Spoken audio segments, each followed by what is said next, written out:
नमस्कार, बहुत स्वागत है आपका मेरे YouTube चैनल पर। आज हम चर्चा कर रहे हैं कि बहुत सी जातक ऐसे देखने में आता है कि उनकी दो विवाह रेखा उनके हाथ में कई है। क्या उनका दो विवाह होगा? बहुत लोग ये चाहते हैं, ये पूछते हैं, क्या उनकी दूसरी शादी होगी या दो विवाह होगा? तो इस पे हम चर्चा करते हैं। जैसा कि हमने बताया है, पहले भी इस विषय पे हम चर्चा कर चुके हैं कि ये हमारा बुध क्षेत्र होता है। अब बुध क्षेत्र पर और हृदय रेखा के ऊपर और ये कनिष्ठिका उंगली, छोटी उंगली के इस पोर के नीचे में जो ये छोटी छोटी रेखाएं पाई जाती है, ये रेखा शादी मतलब विवाह की रेखा कहलाती है। तो ऐसे तो देखने में ये किसी जातक के हाथ में एक, किसी में दो, किसी में तीन, चार चार, पाँच पाँच तक मिलते हैं। तो क्या चार या पाँच विवाह होगा? नहीं, ऐसा नहीं होता है। चार या पाँच विवाह नहीं होगा। लेकिन कुछ लोगों की दो विवाह होती है। उसकी क्या परिस्थितियां बनती है? तो दो विवाह के लिए जो परिस्थितियां बनती है, एक तो है कि अगर विवाह रेखा जो इसमें से अस्पष्ट है, ये एक विवाह रेखा इसमें से अस्पष्ट है, इसी प्रकार की मान लिया जाए यहाँ पे विवाह रेखा इस प्रकार से एक अस्पष्ट है, इसी के पैरेलल और बिल्कुल इतनी ही मोटी, इसी की सीधी इस प्रकार से, मतलब दोनों रेखा अगर समान हो और दोनों रेखा स्पष्ट हो तो ये एक तरह से दो विवाह का योग या संयोग बनाता है। ऐसे जातक की दो विवाह होने की भी संभावना होती है। इसकी स्पष्ट गणना जातक की कुंडली देखकर की जा सकती है, लेकिन हाथों में ऐसी रेखा होना ये भी दर्शाता है कि ऐसे जातक के दो शादियां हो सकती है, दो विवाह हो सकते हैं। कुछ लोगों का ऐसा होता है कि कुछ कम उम्र में शादी कर लिए, या फिर प्रेम प्रसंग बस परिवार के से की बातों को नहीं माना, खुद से विवाह कर लिया, कुछ दिनों के बाद आपस में तालमेल नहीं बैठा तो वो लोग फिर अलग हो गए।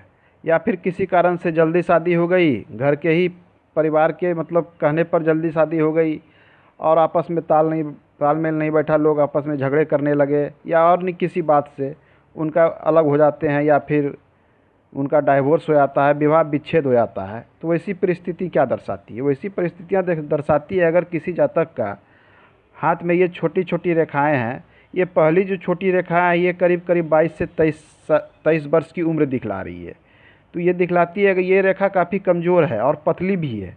ये विवाह को नहीं दिखा रही है, ये सिर्फ किसी के साथ प्रणय संबंध या फिर विवाह की इच्छा या फिर शादी विवाह की बातों को मतलब कि बहुत ही नज़दीक दूर तक पहुंच गया, लेकिन शादी का नहीं होना। लेकिन किसी जातक का शादी अगर इस उम्र में हो जाता है तो इसकी बहुत ही प्रबल संभावना बनती है कि उसकी वो शादी नहीं चलेगी, शादी कुछ दिनों के बाद टूट जाएगी।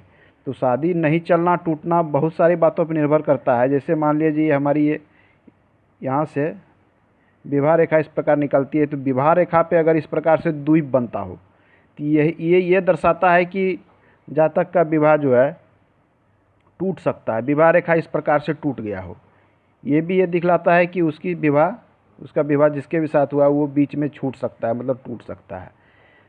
तीसरी परिस्थिति बनती है कि ये रेखा बहुत ही नीचे चली आती है, ये नीचे झुककर मस्तिष्क रेखा को, हृदय रेखा को पार कर जाती है, आयु रेखा में चली जाती है। तो ये भी परिस्थितियाँ दिखलाती है कि उसका डाइवोर्स हो सकता है। अन्य परिस्थितियाँ होती है कि रेखाएं बहुत पतली है, ये दो दो भागों में आगे जाके बढ़ गई, तो ये भी विवाह विच्छेद को दिखलाता है। अगर ऐसे कुछ कंडीशन होते हैं तो वैसी परिस्थिति में अगला जो ये सबसे गहरा और मोटा या मजबूत लाइन है, ये विवाह को दर्शाता है। अगर इस उम्र में आपकी शादी हो गई, ये टूटने की संभावना बन ही जाती है, चूँकि ये पतली और महीन रेखा या इस रेखा पर द्वीप हो इस प्रकार से, या टूटी हुई हो या दो भागों में बट रही हो, तो या ये विवाह आपका नहीं चलेगा, ये विवाह आपका टूट जाएगा। और ये मोटी और स्पष्ट जो है करीब 30 वर्षों में ये दिखला रही है, तो ये आपका विवाह होगा और ये विवाह आपका अस्थायी होगा और काफ़ी समय तक चलेगा। तो इन सब चीज़ों की गणना इसी प्रकार से होती है कि ये क्षीण संभावना थी लेकिन उनका विवाह हो गया। तो विवाह तो हो गया लेकिन वो विवाह सफल नहीं हुआ, चल नहीं सका, तो ये टूट गया। फिर इस उम्र में उनको दोबारा मौका मिला, ये शादी उनकी चलेगी और स्पष्ट चलेगी। अगर वो रेखा इस प्रकार से दो रेखा हो, ये दोनों रेखा मजबूत स्थिति में हो, एक समान हो, तो एक साथ दो शादियों को दर्शाता है कि दो विवाह उनके होंगे और दोनों विवाह साथ साथ चलेंगे। इन सब चीज़ों की ये दिखाते हैं। तो ये विवाह रेखा पे कुछ आज की छोटी सी चर्चा थी। अगले अंक